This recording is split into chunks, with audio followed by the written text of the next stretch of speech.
अमावस्या, पुरुषोत्तम की अमावस्या। तुलसी की लकड़ी पानी में घुमाकर, लकड़ी नहीं हो तो माला तो होगी ही, जल में भ्रमण कराकर, जल में घुमाकर, तुलसी की लकड़ी को जल में डालकर स्नान जो करता है, मात्र घुमाना है, लकड़ी डालकर नहीं रखना है, घुमाकर अपने पूजन वाले स्थान पर रखना, या पानी में पहले से घुमा लो, उस पानी को ले जाकर डाल दो। अमावस्या स्नान जो जीव करता है, शिव महापुराण की कथा कहती है, जितनी वर्ष में सोमती पड़ती है, सोमती अमावस्याएं पड़ती हैं, शनिचरी अमावस्याएं पड़ती हैं, सारी अमावस्या का पुण्य उस जीव के खाते में चला जाता है। तो जितने आस्था चैनल पर कथा सुन रहे हो, जितने फेसबुक और यूट्यूब पर सुन रहे हो, बहुत सावधानी से सुनना। अमावस्या के दिन प्रदोष काल में, प्रदोष के समय पर, प्रदोष काल में शाम के समय पर जाकर किसी भी नदी, तालाब, बावड़ी, कुआं, कहीं ना कहीं जो आपके पास में हो, वहां पर एक घी का दिया, बत्ती का मुंह दक्षिण की ओर कर अवश्य जला कर जाना। सारे पितृदोष समाप्त हो जाएगा, सारा पितृदोष समाप्त। अमावस्या के दिन किसी भी जलाशय के पास में, नदी, तालाब, बावड़ी, कुआं, जो आपके शहर में, आपके गांव में, आपके नगर में हो, वहां जाकर लगा। अगर नदी, तालाब, बावड़ी, कुआं नहीं है तो पीपल का वृक्ष हो, या बेलपत्री का वृक्ष हो, या वट का वृक्ष हो, उसके नीचे लगा दो प्रदोष काल में। पर अमावस्या के दिन लगाएं जरूर। अमावस्या के दिन पितृ शाम के समय प्रदोष काल में शंकर भगवान का नाम जाप कर नदी, तालाब, बावड़ी पर पानी पीने जाते हैं। वहां से जल का आचमन कर पितृ अपने लोक को चले जाते हैं प्रदोष काल के समय पर। इसलिए प्रदोष काल में जलाशय के पास में, बावड़ी, कुआं, नदी, तालाब के किनारे पर दिया लगाया जाता है, दक्षिण की ओर मुख कर बत्ती का। तो पितृ आशीर्वाद देते हुए जाते हैं कि फलो फूलो, आगे बढ़ो, उन्नति करो, तरक्की करो। ये पितरों का आशीर्वाद रहता है, पितरों का वर रहता है। आप देंगे, कुछ करा ना करा, फिर अमावस्या के दिन दिया दक्षिण की ओर बाती का मुख कर कि गाय जब अपने बछड़े को दूध पिलाए और बछड़े के मुख पर जो फेन आए, उस फेन को अमावस्या के दिन चम्मच में लेकर, जो बच्चा चिड़चिड़ करता हो, या पढ़ाई में मन नहीं लगता हो, या दिमाग थोड़ा सा कमजोर हो, डॉक्टर के इसका विवेक काम नहीं कर रहा, बुद्धि काम नहीं कर रही है, उस बच्चे को 2 या 3 अमावस्या गाय जब बछड़े को दूध पिलाए, बछड़े के मुंह पर जो फेन आता है, वो फेन उस बच्चे को पिला दिया जाए तो बच्चा विद्वान होता है, उसका विवेक काम करना प्रबल हो जाता है। जिसके शरीर पर सफेद दाग पड़ गए हो, चर्म रोग हो गया हो, चमड़ी सफेद पड़ गई हो, गाय जब अपने बछड़े को दूध पिलाए, उस बछड़े का मुख में जो फेन आए उसको निकाल लीजिए। शरीर में जहां जहां पर सफेद दाग पड़ गए हो, चमड़ी सफेद हो गई हो, उस जगह पर लगा लीजिए।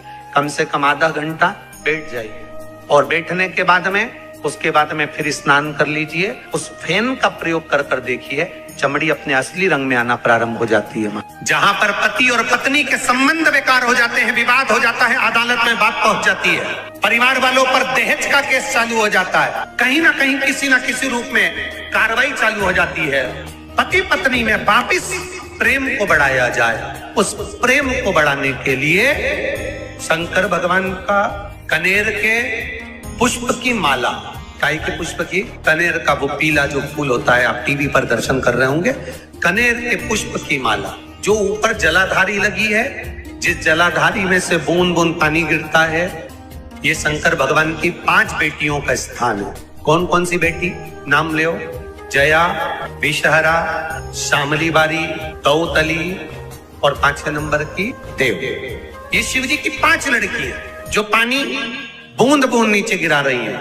शंकर भगवान की बेटियों के स्थान से शंकर भगवान की जो ये जलाधारी है, जलाधारी अशोक सुंदरी वाला स्थान, ये जो जलाधारी है, बेटियों के स्थान से जलाधारी तक जो कनेर के माला बनाकर स्पर्श कर लगा देता है, प्रदोष काल के समय पर उस पति पत्नी में कितना भी झगड़ा हो रहा हो, आपस में प्रेम बनना प्रारंभ हो जाता है।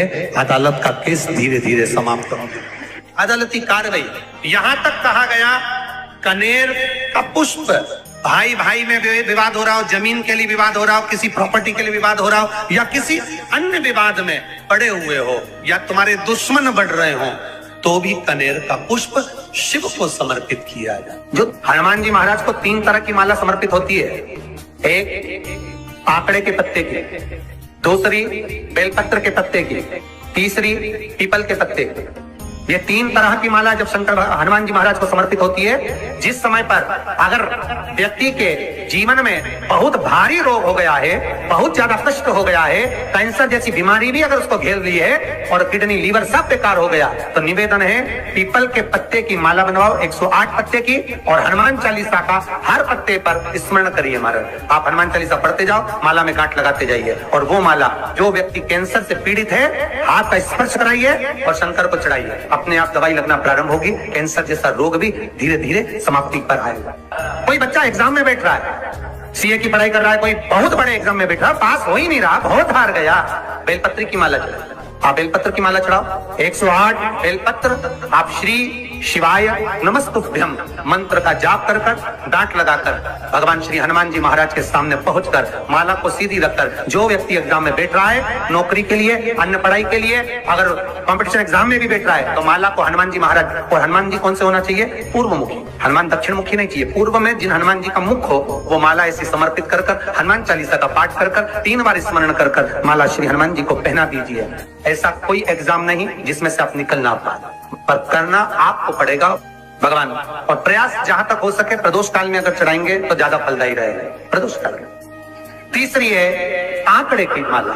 महाराज, आंकड़े के पत्ते की जो माला होती है, ये माला कार्य की सिद्धि के लिए होती है। इसमें एक एक आंकड़े के पत्ते पर सीताराम लिखा जाता है, मात्र एक पत्ता ऐसा होता है जिस पत्ते पर सीताराम नहीं लिखा जाता। 108 पत्ते में से एक पत्ता, बस उस पत्ते को हथेली में रखकर उल्टा हाथ आपको रखना है और अपनी कामना कर उस पत्ते को बांध देना है। ये जरूरी नहीं है कि 25 के बाद बांधो, 50 के बाद बांधो या 100 के बाद बांधो, आपकी मर्जी पड़े। उस खाली पत्ते को कहीं पर भी बांध दी और उस माला को अपनी कामना कर श्री हनुमान जी महाराज को समर्पित कर दीजिए महाराज। इसके लिए कोई तिथि, कोई दिन, कोई बार निश्चित नहीं है। बस ये माला जब हनुमान जी को चढ़ जाए तब एक घी का और एक तेल का दिया हनुमान जी के सम्मुख में लंबी बाती का लगा देना महाराज, एक घी का एक तेल, और अपनी कामना कर आप आ जाइए। आपकी वो कामना 2.5 महीना या 3 महीना, इससे ज्यादा नहीं जाएगा, वो कामना बाबा पूरी करेगा, क्योंकि शिव और हनुमान ये सब एक ही स्वरूप है। अगर आपको रात्रि में नींद नहीं आ रही है, ऐसा लगता है कि रात्रि को 1 घंटा 1.5 घंटा सोने के बाद कुछ गलत विचार आने लगते हैं, नींद सुबह 3 बजे तक, 4 बजे तक नहीं आती, 4 बजे के बाद फिर नींद आती है, तो एक प्रैक्टिकल जरूर कर देखना। प्रैक्टिकल करने में क्या जाता है, प्रयास करने में क्या कुछ जाता है क्या? प्रैक्टिकल कर देखना कि कहीं सीओर वाला महाराज झूठ तो नहीं बोल रहा, तो प्रैक्टिकल करने में कुछ नहीं जाए। 1 लोटा पानी लो, उसमें थोड़ा सा कच्चा दूध डाल लीजिए, बेलपत्री का पेड़ या पीपल का पेड़ या बट का पेड़, इन पेड़ के नीचे ले जाकर उस दूध को दोपहर में सुबह 10 बजे से लेकर 12 बजे के बीच में ले जाकर चढ़ा दीजिए। रात्रि को फिर ना आपको प्यास लगेगी, ना भूख लगेगी, नींद एक बार लगी तो सुबह ही खुलेगी। प्रैक्टिकल करने में क्या जाता है? श्री शिवाय नमस्तुभ्यम, सब बोलिए एक बार जमकर, श्री शिवाय नमस्तुभ्यम। प्रैक्टिकल जरूर करना, कहीं सीओर वाला महाराज झूठ तो नहीं बोल रहा। शास्त्रों की बातें हमारे जीवन में हमें सुख प्रदान करे, इसलिए इस भाव का आनंद करते हुए आज की कथा को विराम देते हैं।